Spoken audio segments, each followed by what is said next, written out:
Premier temps fort sur le bassin d'eau vive ce week-end. Nous sommes donc sur la base Naturo à Épinal où le club de Golbe Épinal Saint-Namor organise ce week-end à la fois du kayak cross et une compétition classique de CK de N3. On va voir ça avec Arthur Grandemange, le coordinateur sportif. Bonjour Arthur. Bonjour. Alors c'est le premier temps fort de la saison? C'est ça, la première compétition sur la base Naturo cette année. Alors combien de bateaux?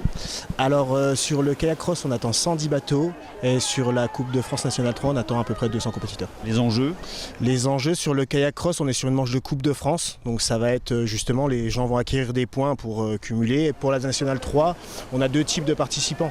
On a des loisirs un peu adultes compétition qui viennent se faire plaisir, mais on a aussi tout un petit groupe de jeunes qui sont là pour prendre des points et acquérir le plus rapidement des points pour accéder à la Nationale 2.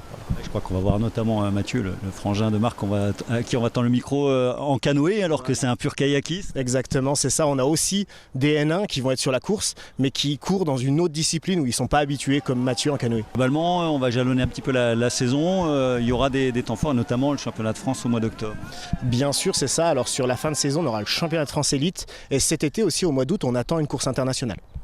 Alors on va voir du côté de Marc, on revient vers vous Arthur pour les précisions. Bonjour Marc Biasizo, le coach. Bonjour. Qu'est-ce que vous attendez de vos protégés ce week-end? On est à domicile, donc on attend toujours un petit peu plus à domicile, quoi. On espère que les résultats seront encore meilleurs que ce qu'ils ont pu faire sur le début de saison, parce qu'ils connaissent bien le bassin. Ça reste un avantage en kayak de bien connaître le lieu. C'est un lieu où ils s'entraînent quotidiennement, donc voilà, ils ont un avantage sur les autres compétiteurs. Et du coup, les jeunes, comme l'a dit Arthur, qui jouent aussi la montée N2 pour certains jeunes, ou l'accession aussi au championnat de France U15, U18. Donc voilà, c'est un peu les objectifs de cette course aussi pour les jeunes. Alors sur l'aspect purement élite, on sort des jeux, il n'y avait pas de bateau du GESN. L'objectif c'est évidemment de se tourner vers Los Angeles. Il y a des espoirs, il y a des jeunes qui montent, on pense à la fratrie Ulmer et d'autres.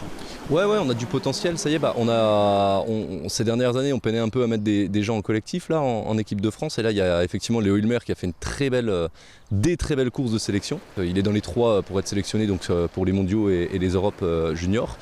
Il y a Lily Ulmer aussi qui est encore un petit peu jeune elle, parce que c'est sa première année U18 mais qui arrive à choper comme sa sélection pour faire les Jeux de la jeunesse. Un peu juste déjà pour se projeter sur Los Angeles, ça sera l'Olympiade d'après, comment vous voyez les choses? C'est difficile de répondre à cette question dans le sens où on ne sait pas comment ça peut évoluer très rapidement de temps en temps, il y en a qui vont passer des paliers très rapidement.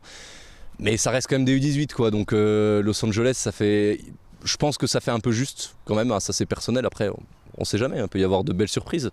Il y a des jeunes qui arrivent quand on voit Tito en Castric en kayakom, il est monstrueux. Et voilà, monstrueux, ouais, c'est le terme, je sais plus quel âge il a exactement, mais il est quand même jeune, donc ça laisse quand même de l'espoir, on se dit que ouais, tout est possible. Après, Los Angeles encore une fois pour des U18 ça paraît assez proche quand même. Ça serait un peu prétentieux de dire qu'on forme des jeunes pour aller aux Jeux Olympiques. Nous, on les prépare. Nous, la formation, c'est pour qu'ils accèdent aux équipes de France, qu'ils puissent ensuite s'orienter vers les structures fédérales, les pôles France, etc., pôle espoir, pôle France. Et là, c'est là que débute la vraie formation pour les Jeux Olympiques pour moi après. L'équipement qui reste clivant, évidemment, vous entendez parfois des voix discordantes. Qu'est-ce que vous avez envie de dire? Est-ce que ça a suscité et créé un vrai appel d'air pour de futurs séistes et kayakistes? C'est évident. De toute façon, si on n'avait pas eu ça, je pense qu'aujourd'hui, avec le développement de notre sport au niveau national et même international, il y a quand même des bassins qui émergent un petit peu partout. Ça serait difficile de rivaliser. Après, je peux pas dire qu'on pourrait pas rivaliser, j'en sais rien. Maintenant, on a cet équipement, mais il me semble qu'un Léo Ulmer, s'il n'avait pas eu cet équipement pour s'entraîner quotidiennement, déjà, il serait pas venu là. Et puis, s'il était venu là et qu'on avait eu que le bassin du centre-ville avec tous les aléas qu'il y a sur un bassin comme ça, quand il n'y a pas d'eau en été, etc., on peut pas s'entraîner correctement. Je pense que c'est difficile aujourd'hui de performer sans ce genre de structure, quoi. Donc ouais, c'est plutôt prometteur pour emmener des jeunes au plus haut niveau. C'est quand même, on en avait besoin, réellement on en avait besoin, je pense. Ouais. Merci Marc, très bon week-end. On va finir avec Arthur sur les contingences pratico-pratiques. Donc samedi kayak cross, c'est ça au programme? Samedi kayak cross à partir de 12h30. Dimanche donc. Et dimanche la phase de Nationale 3 qui commencera à partir de 9h. Bon, on va reparler un tout petit peu quand même de cet équipement-là, puisque vous occupez aussi du grand public en termes d'accueil. Est-ce que ce début de saison est prometteur? Encore une fois, je le disais, ça reste clivant ce sujet de la base d'eau vive. Bien sûr, en effet. Donc là, on attaque notre 4e saison. Aujourd'hui, la base Naturo va commencer sa 4e saison. On est ouvert depuis un mois. On a eu la chance d'avoir une météo clémente avec beaucoup de grands week-ends de pont. Et en effet, là, sur ce premier mois, on ressent en tout cas que les clients sont là en tout cas. C'est quoi le profil? De tout type, on a déjà des groupes scolaires, etc. qui viennent, mais on a eu aussi beaucoup de grands publics qui sont venus. Par exemple, cette année, là, on ressent que la vague à surf commence à prendre. Tous les créneaux surf sont quasi ouverts avec du monde dessus et on sent que cette année, ça y est, ça commence à se connaître et à savoir et ça plaît aux gens. Côté compétition ce week-end, peu ou prou 350 bateaux sont attendus sur le bassin. Lancement d'une saison marquée donc par une compétition internationale avec la présence espérée de médaillés olympiques fin août et par le championnat de France des clubs en octobre.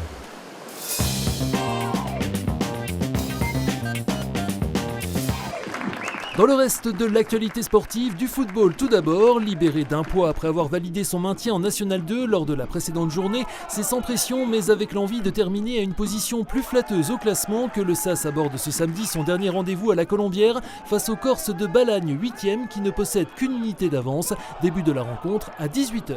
Même horaire mais enjeu tout autre pour l'ES Taon qui pointe à 2 longueurs du premier non relégable à l'aube de cette avant-dernière levée de National 3. Une victoire face à la réserve de Metz sur le synthétique du stade Armand-Lederlin permettrait d'entrevoir la sortie de la zone rouge avec le jeu des autres confrontations et notamment celle de l'US Raon l'étape avant-dernière qui reste sur 5 matchs sans défaite et se déplace à Sarre-Union, laquelle ne possède qu'un point d'avance sur la zone de relégation.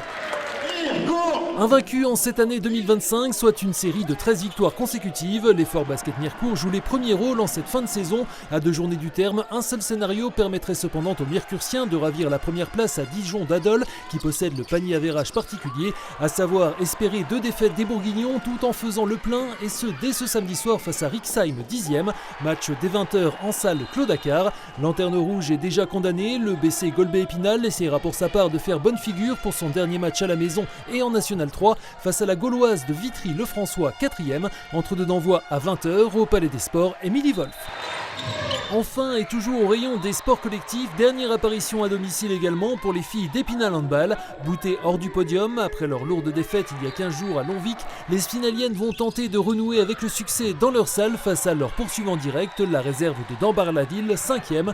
Début de la rencontre dimanche à 16h, toujours au Palais des Sports Émilie Wolf.